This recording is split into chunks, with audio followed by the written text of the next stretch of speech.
Hi, I'm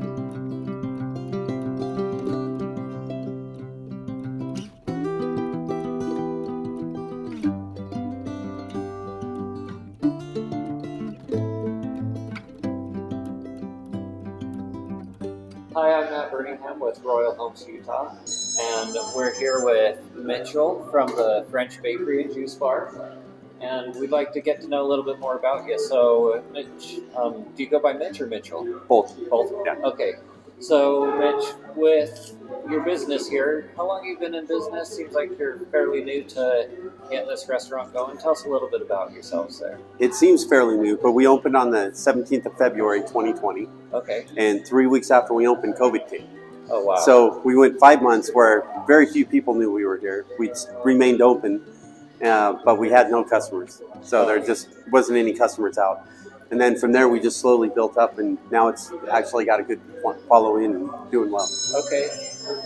So with this being a French bakery, it's a little bit different than other places. What makes you guys stand out against your competition about the other places in town? I'm more of a boulangerie, so I do a lot of breads, a lot of savory, a lot of laminated doughs. I don't do so much of the cakes. I don't do hardly any cakes, and cupcakes, things like that. So I'm more on the savory side of the bakery spectrum. Okay. And you've mentioned that you've been doing a lot of chef work throughout your life. I have. Tell us a little bit of how you got into it and how you got started. I began my career when I was 16 at the Hotel Utah in Salt Lake City. Okay. And I did a 3-year American Culinary Federation apprenticeship. And from there, that chef sent me to the Caribbean. I worked for the Rockefeller family. And their chef sent me to the Greenbrier Hotel in West Virginia. And that's a 5-star, 5-diamond hotel. I did a second advanced culinary apprenticeship under a certified master chef. Oh, wow. And then from there, I had a large culinary career. Yeah. Of course, I had fundamentals of baking under me through the apprenticeship, but I ended up meeting up with a certified master chef in Toulouse, France, or master baker. Oh, wow. And that's where I refined what I do right now. And nobody was doing this in St. George back in 2020, and that's why we opened it. Yeah. And, wow. Yeah. So I bet during your experience you've run into a lot of different scenarios, different things. What's the strangest thing that you've seen in your chef experience?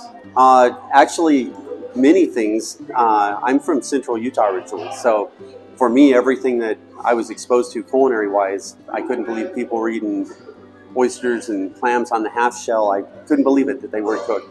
And then as I was on the East Coast and went to Europe, I found that's a very big thing. Yeah. You know, so I was exposed to many things, and now I see, for example, I went to Vietnam and lived in Vietnam for 8 years, and a lot of things I would never imagine eating is very good there. Yeah. And I would be in a restaurant of 300 people thinking, oh, what's wrong with this? But everybody was having a great time except me. Yeah. So I was the oddball. Oh, wow. So that's where I learned that everything was very good wherever you are. Okay. Yeah. Good. Well, as you've gone through these different experiences, I'm sure you've also had some angry customers. How do you deal with those type of people? You try to appease them, but also sincerity. Sincerity is the key. Yeah. You have to believe in what you're saying and mean it, and people can see that. Yeah. You know. Yeah, being upfront and honest with people Correct. goes a long way. Yes. In any business. And like I said, you have to speak from the heart. You know, some people you can smooth it over. Some people just aren't happy, and you know, you have to accept that. You do what you have to. Yep. All right. Why don't you tell us a little bit about your menu? You've got some French on there. You've got some. It looks like Vietnamese Correct. in there. So tell us a little bit about how you came to that. So we are a mom and pop bakery. It's myself and my wife and a couple of young kids that help us.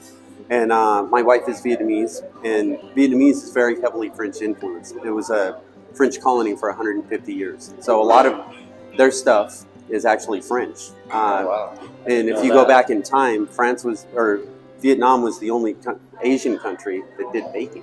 Oh, wow. So all the other Asian countries would steam. Okay. And that was from the French influence. So they have banh mi, they have what they call a bok choy, which is basically a beef bourguignon, but with a Southeast Asian flavoring profile. Yeah. So they do a lot of, they do cream puffs and All right. So you got your menu here with some French on there. It looks like some Vietnamese. Tell us a little bit about how that came to be. my wife is Vietnamese, and I lived in Vietnam for 8 years. And Vietnam was a French colony for 150 years. Okay. So it's very heavily French influenced also. And if you go back in time, Vietnam was the only country in Asia that baked. So they did banh mi and different things. And that was from the French influence, where the other Asian countries would do steaming. Yeah. And very different. And from that, we brought it here, and nobody was doing that. And when we opened, so we ended up doing that in 2020. Okay. So seems like it's been successful so far. Yeah.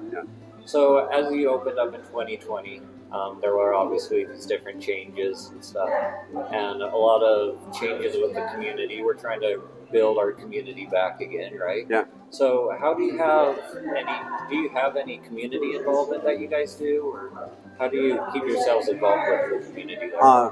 Believe it or not, I live in Ivins, and our community in Ivins is basically what supported us predominantly when we opened, because 3 weeks after we opened, COVID came. Yeah. And we wanted to stay open to let everybody know we were here, but there was no customers. Okay.